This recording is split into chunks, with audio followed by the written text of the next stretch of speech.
What's up, guys? My name is Chris Kane, and welcome to Let's Read Wander No More. This is a really cool, interesting visual novel game that I found on Itch.io. You guys are going to see pretty soon that this game, to me, reminds me so much of Rurouni Kenshin. It is a really cool anime show that I used to watch on Toonami. He is like one of my favorite heroes in an anime, just because of how cool he is. And this game seems very similar to the story of Rurouni Kenshin. It's got really cool art, as you guys are going to see, so I hope you guys are going to enjoy. This game seems pretty short, so this should be a nice, fun, short series. Wander No More takes place on an alternate Earth. They're obviously based off feudal Japan. The towns described in Wander No More are completely fictional, as are characters, events, and so on. Any similarities to real people, places are entirely coincidental. Don't expect historical reference, blah blah blah. This is going to be a fun story, I understand. This indie game was made to be enjoyed. So, and also, as a quick PSA, I'm not going to pronounce a lot of these words correctly, but that's alright. When I was a boy, joining the Kouichirou was my dream. Every day I heard the tales of their exploits, whether they were protecting our land, driving away enemy forces, or taking the fight directly to them. They were hailed as an elite military force devoted to protecting and expanding my kingdom's reach, and always serving the people righteously. Thanks to them, we could live without fear of being conquered. In fact, our territory actually expanded as time went on, all thanks to their tireless efforts and unyielding bravery. The Kouichirou were truly our saviors, the most forthright, noble souls in this country, if not the world. Believing that from the bottom of my heart, I trained every day, single-mindedly working towards my goal of joining the Kouichirou. When I grew up to be strong, fast, flexible, beyond the reach of any of my peers. As a result, before I even reached adulthood, I was already a top contender to join the Kouichirou. And the day I hit 18, I was welcomed with open arms. It was the happiest moment of my life. A decade of training had paid off and my dream had been realized. Or so I thought. The village standing before me now, burnt to a crisp and devoid of human life, was the work of the Kouichirou. It was not an enemy village. There were no combatants to be found here, nor did its inhabitants pose a threat. It was just an ordinary everyday village, stuck between two opposing kingdoms. And for the Kouichirou, that was the reason enough. After joining the Kouichirou, I quickly realized that our work was neither noble nor righteous. We were not saviors of the people. We were not almighty defenders, protecting innocent civilians from harm. We were the death squad. Every day we would venture forth, treading just a little bit further away from home, searching for the enemy. An honorable task, to be sure. We would drive away any threats before they could further encroach upon our land, taking the fight away from innocent passerby. But as I soon learned, the Kouichirou's definition of an enemy differed vastly from my own. That must be really disappointing as a child to grow up to see this really cool, badass elite force. It makes it seem like maybe they were corrupt at some point before he joined. It sucks. If I joined the army back in 2009 and come to find out the military's fucking, doing all this crazy criminal shit, I would be so pissed.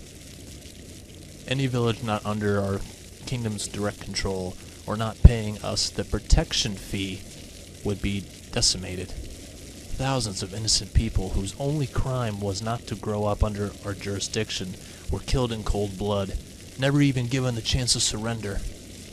We slaughtered men, women, and children, even newborn babies, all in the name of our Lord, the Emperor. I should have known they would follow me here. Nobody leaves the Kouichirou alive, no matter how high their rank or how long they served. Not because I chose to flee here. Those people are all... Samurai 1. Phew, the bastard isn't here. Are we even going the right way? This is Captain Nabatame we're talking about. He knows how we operate. He's probably heading in the opposite direction. Damn, I haven't thought about that. Let's keep moving. Wherever he's headed, Captain Nabatame isn't here. I watched in silence as from a nearby forest as last of the Kouichirou moved on. I successfully evaded their surveillance and hidden myself by blending in with my surroundings, just as the Kouichirou themselves had taught me. So I waited, patiently biding my time until the last unit left my sight, at which point I could finally relax once more. Those bloodhounds don't give up. It's understandable that they would want to silence me, even what I know, but to chase me this far from the kingdom? Even I won't be able to evade them forever. Though still alight, I returned to the village of the Kouichirou I had just passed through. I had been running for weeks, and I desperately needed food and water, much more than I could find while fleeing through the desolate wastelands and forest. If I hurry, maybe I can find some supplies before they're all burnt to ash. I don't care what it is at this point, plain rice and water would be enough. With that simple goal in mind, I wandered around the village, quickly checking each building for scraps of food. I put out fires where I could, using sheets and other miscellaneous pieces of cloth to deny oxygen to the flames. But as far as food was concerned, I found nothing. But bloody corpses and scorched rations remained, leaving me without a single morsel to eat. Come on, there's gotta be something edible around here that hasn't been torched. How poor does a village have to be to not have? As I frantically searched for food, I heard a faint whimper from within one of the houses. I immediately abandoned my search and headed to the next house over, quickly putting out the flames as I listened for the voice I heard moments ago. But even without another sound to go on, there was only one other room in the house, and the moment I opened the door, I saw... Oh my god. A girl. Her hand was chopped off. Look at the art. So, real quick, when I say Romy Kenshin, but Kenshin in the show, as a lot of you guys who have seen the show know, but I'm just going to explain briefly, he was Samurai X. He was a samurai who killed a lot of people in a war. And at some point, after all the bloodshed and all the killings, he decided to take his sword, reverse the blade on the weapon so that he would only be using the blunt end of the sword when he's fighting, and vowed never to kill again. And that's what this guy kind of reminds me of, even though it's not the exact same story now that I'm reading it. And it's really refreshing that it isn't the exact same story, but so far, like I said, I heard this game is really cool. Mama, Papa. Within a burning village, one in which no survivor should have remained, was a young girl. A single girl crying alone in a house of storerooms surrounded by rations I would have killed for mere minutes ago. As my gaze rested on the girl, however, food was the last thing on my mind. All I could see was the young girl, orphaned by an unwarranted, unprovoked attack, for which I was responsible. Amazing that this girl actually managed to hide herself. I'm the one they're after, of course, but they've been pursuing me for weeks now, so it's not unthinkable that a few innocents might have escaped their grasp. Even so. I opened the storeroom's door wider, revealing my presence to the girl sobbing within. I hope I don't look intimidating. She gazed at me in shock, not expecting to be discovered, and no doubt wondering whether I was a friend or foe.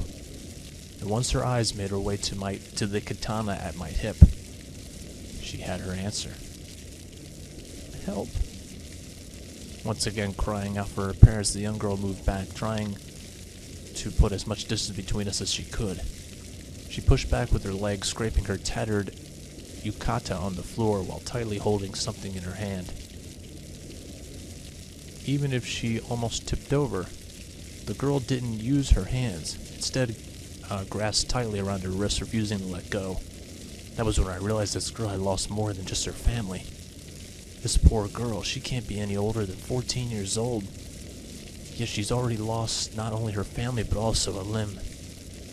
Even if she survives, life isn't going to be easy for her.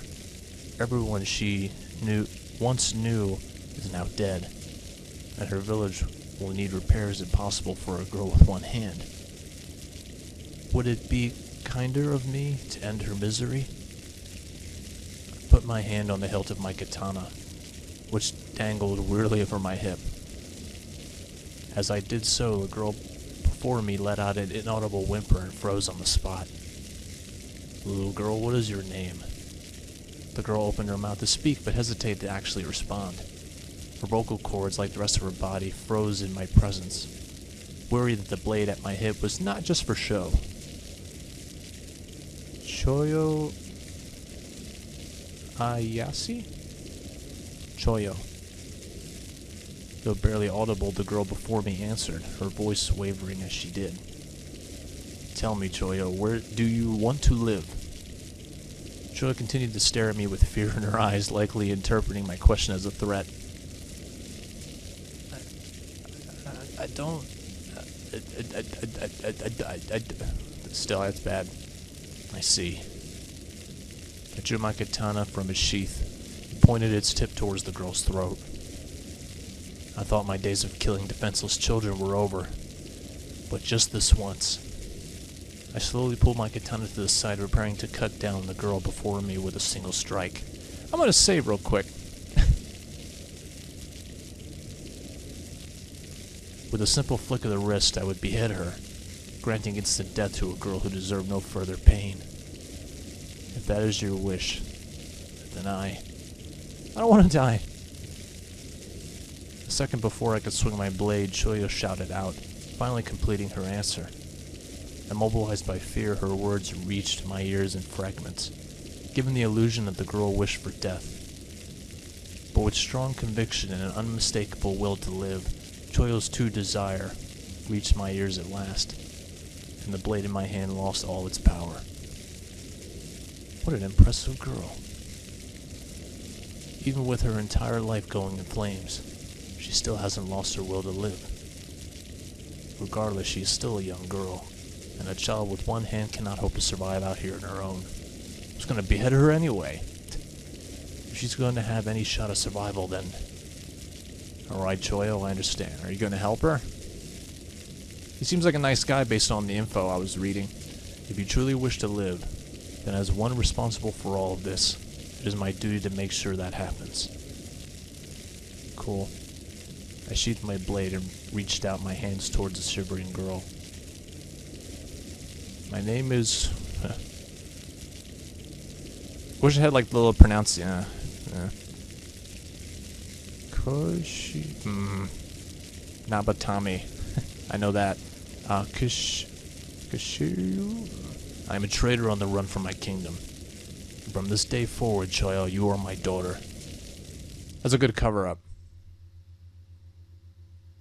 Wow, okay. Cool. Hatsu Village, home of the merciful Nabatame family. In the year that passed since its destruction, Hatsu Village has slowly been restored. All by ourselves, Choyo and I have worked tirelessly to bring life back to this village. And although we are still a long way from finished, our efforts have not been in vain. The houses I was able to save from the fire had been undergoing steady repairs, mostly at the hands of yours truly, to the point where many of the buildings are inhabitable once more. Choyo, unable to assist with the manual labor, familiarized herself with the neighboring forest, and took on the role as a gatherer, amassing fruit and berries with the two of us to eat. She also showed me where her family used to go for water, the river with the forest, in which the two of us now bathe. Like so, we were able to secure our bare essentials, food, water, and shelter. We developed a routine, divided our duties, and eventually learned to trust each other with our lives. Just like a real family. And we apparently got townspeople now. Oh my! If it isn't Choyo, are you gathering food already? As I wandered through the village, The mention of a familiar name caught my attention. Almost, just one more basket and it'll be done. Ah, you're a real good girl. He doesn't know how lucky he is to have such a wonderful young girl by his side. Following Choyo's voice, I turned around the corner to find her conversing with an elderly woman, whose name I had not yet learned. I'll speak to the devil. Good morning, Nabatame-sama. Yeah, that's what he looks like. It's like a vampire, kinda. He's got like the little red eyes going on, but yeah. Please be at ease. Call me Kouichirou, just like everyone else does. I want to give him like a nickname.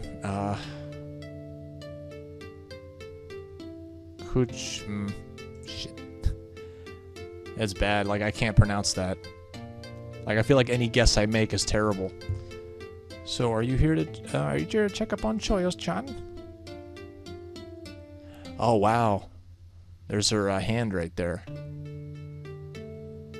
Don't be silly. You know, Koo sounds like a better nickname. He's just looking for work that needs to be done. Oh, is that so? I wouldn't be surprised. Koo just can't stand still, can he? Not until this village has been restored to its former glory. Unless you'd like to take over for me, of course.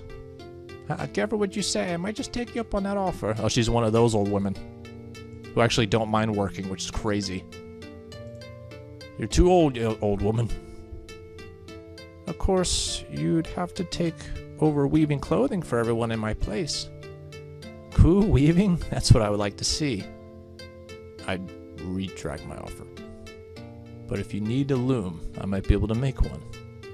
There are only minor repairs needed on the houses, so as long as we don't take any new vagrants, I should have enough spare wood. Oh, Cooj. I keep thinking I'm going to say Cooj. You know, fuck it, his name's Cooj. For some reason, me saying Coos just sounds terrible. Oh, Cooj, it would be wonderful. You have no idea how much time and effort goes into making a single article of clothing. Is it really that difficult? I don't want to try it. I should be done gathering food soon, if you need help. No, don't. You don't have to do that. My hands may be old and weary, but as long as they still serve a purpose, I'll be happy. Besides, there's no way I could gather food like you do. Let's each do our part, okay? Yeah, alright. Oh, that was her, my bad. On that note, the elderly woman walked away, wearing a troubled smile as she did. Weaving, like so many other tasks undertaken by members of our village, required two hands.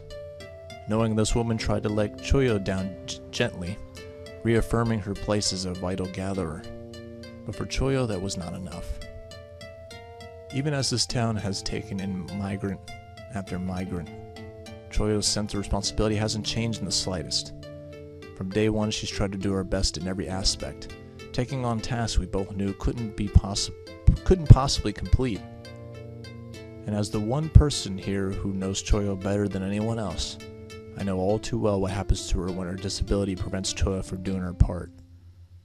You know, even in traditional weaving requires two hands. The same cannot be said for looms. Would you like me to make a loom for you as well? Cooj, are you saying that? I might possibly be able to weave after all? I am indeed. Besides, if I'm making one loom, it shouldn't be difficult to make another one while I'm at it. What do you say? You want to give it a shot? Absolutely, I definitely want to try it. Cooj, you're the best. I'll remember you said that. Now let's get back to work. I'm just about to start the wooden bowls you've been asking for. So make sure you bring back enough to fill them, okay? Of course, you can count on me. Fill the spirit once more. Choyo dashed off with a skip in her step, eager to complete her morning duties. That was a close one. What was that old lady thinking? It may not be a rule, but even newcomers should have a sense not to shoot down Choyo like that. And of course, the end result is now that I need to make two looms, despite the fact that I've never even made one. Wow, what a guy. Honestly, it's times like these that I miss living alone with Choyo. Even if it is more work, life was simpler back then. I only had to look out for Choyo and our duties were divided evenly, making for a straightforward routine life. Now this village houses dozens or so residents, most of whom I don't even know the name of. Worse, half of them could be too old or too young to be put to work, so jobs can't be divided evenly. Hopefully they're all not moochers. Without realizing it, I've become a leader of a budding village of wanderers. But aren't you also a wanderer? This is my village now. A few hours passed since I spoke to Choyo. True to my promise, I greeted her with a pair of wooden bowls. Oh, those are really, well, I appreciate the effort. You needn't say a word. I can see how terrible they are. Well, don't be like that. They aren't bad. They just need a little bit more fixing up, that's all. Preferably by someone else. You said it. The sooner we get some more able-bodied men around here, the better. As much as I enjoyed the solitary lifestyle Choyo and I had shared, it didn't take long for the two of us to realize we didn't possess the skills necessary to rebuild a village. For obvious reasons, I took on the manual labor, but I didn't change the fact that I lacked any knowledge of woodwork whatsoever.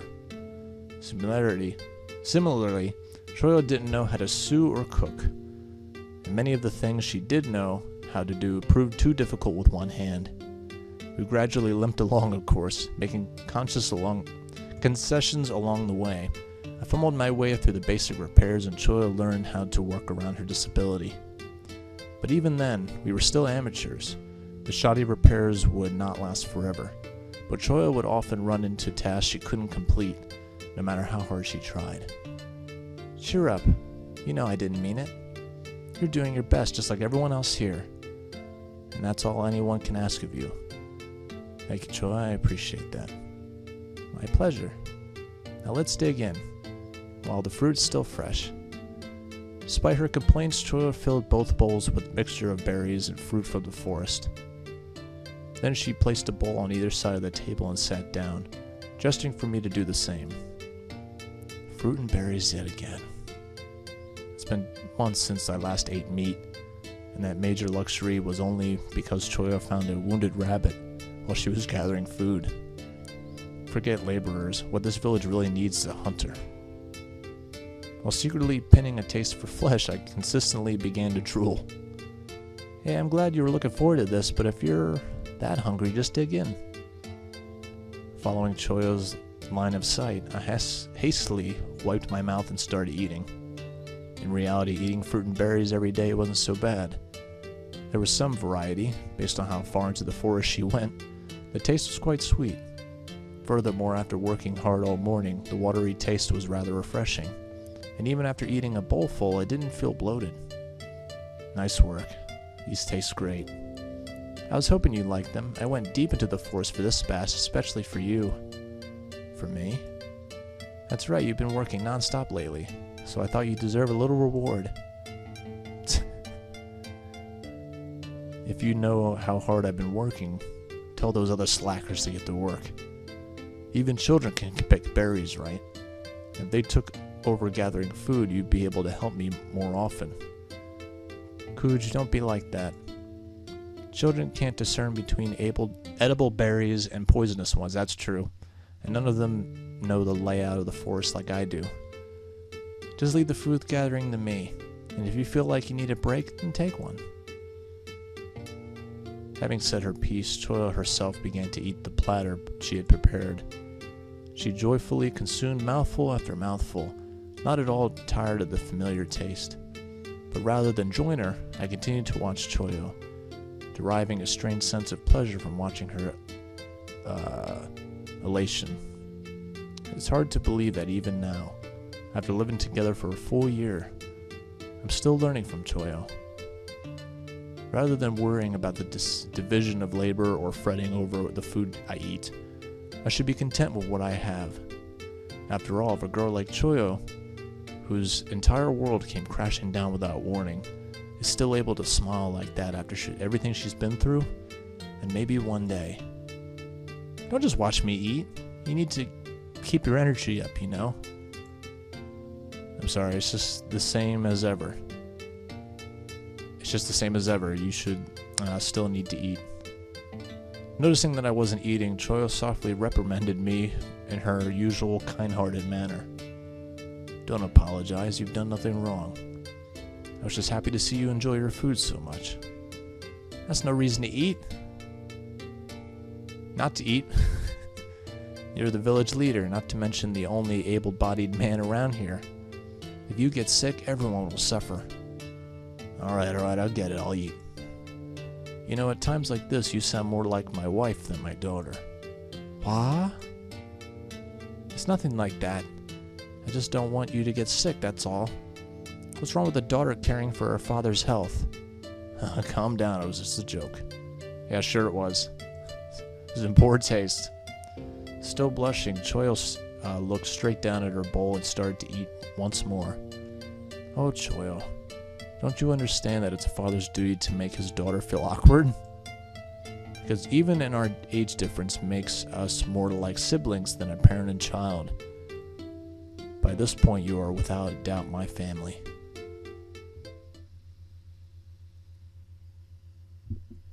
Two months later. I'm sure nothing bad will happen eventually.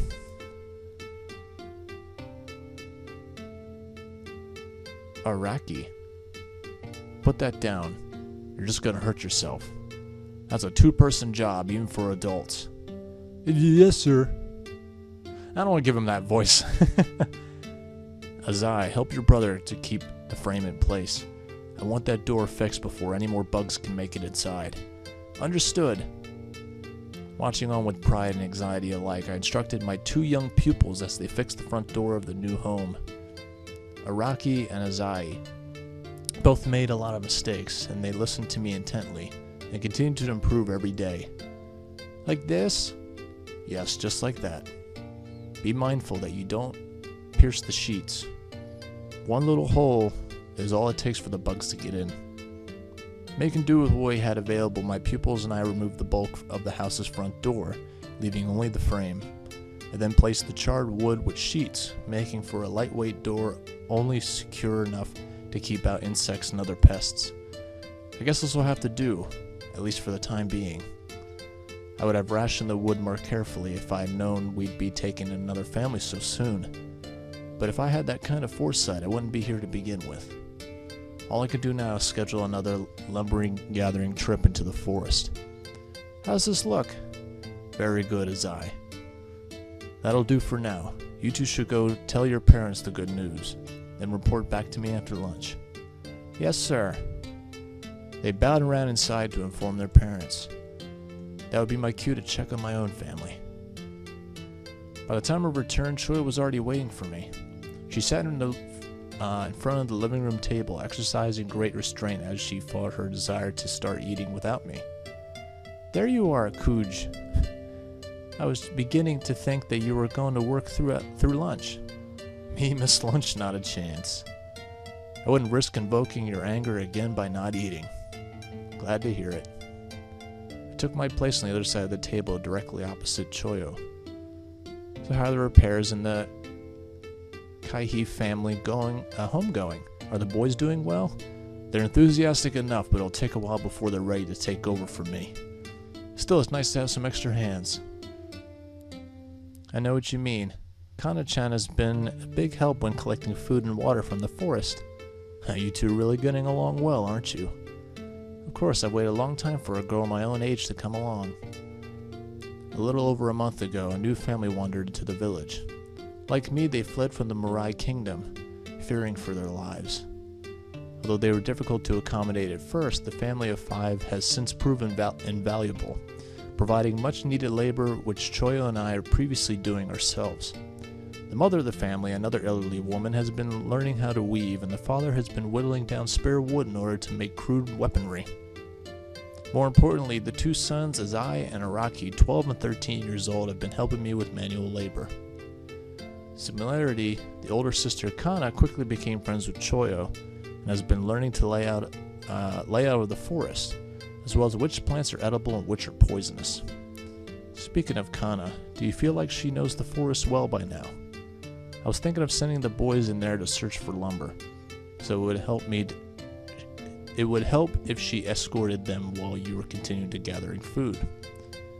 Well, I guess, but does that mean the two of us won't be taking any more trips through the forest? You actually want to walk through the forest with me? When I first came here, the last thing you wanted to do was be alone with me, especially in the forest. That was a long time ago. Your former allies killed my family, and you expect me to just go along with you? Of course I didn't want to go. I didn't trust you that much back then. Yeah, when you put it like that, I can't really blame you. Trying to put the history behind you, huh? But I'm happy to hear that your mistrust is in the past. It really is easier to navigate through the forest with your help. Of course it is. You should know how reliable I am. But that still doesn't answer my question. Right. Our walks through the forest. If you want to go with me that badly, I suppose we could put Kana on food gathering duty and have the brothers help her out. It's not that I want to go with you or anything. It's just I thought it would be nice. Choya hung her head and began to nibble on one of the berries in her bowl. This daughter of mine really can't be honest with herself. Even after all this time, she still feels like the need to hide her feelings from me.